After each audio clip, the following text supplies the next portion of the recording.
مسلمان رور په داسې یو بیماری کې مبتلا دی چې په هغې بیماری باندې هیڅ څوک نه پوهیږي، او یا داسې بیماری ده چې ډاکټران ورته وایي چې دا لا علاج بیماری ده، د دې علاج مونږ سره نشته. نو داسې بیماری چې هغه لا علاج وي، ډاکټر سره هم علاج نه وي، او داسې بیماری چې هغه معلوم هم نه وي، ډېرې بیماریانې داسې وي د انسان په وجود کې موجود وي، خو لیکن هغه چاته معلومیږي نه، څوک ور باندې پوهیږي نه چې دته دا تکلیف د کومې وجې نه دی، او یا داسې بیماری وي چې د هغې علاج نه،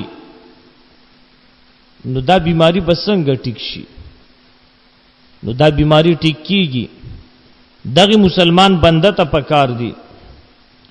د سورۃ الانبیاء آیات دے 83 نمبر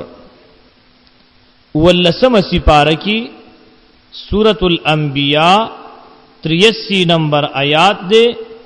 رب انی مسنی الضر وانت ارحم الراحمین.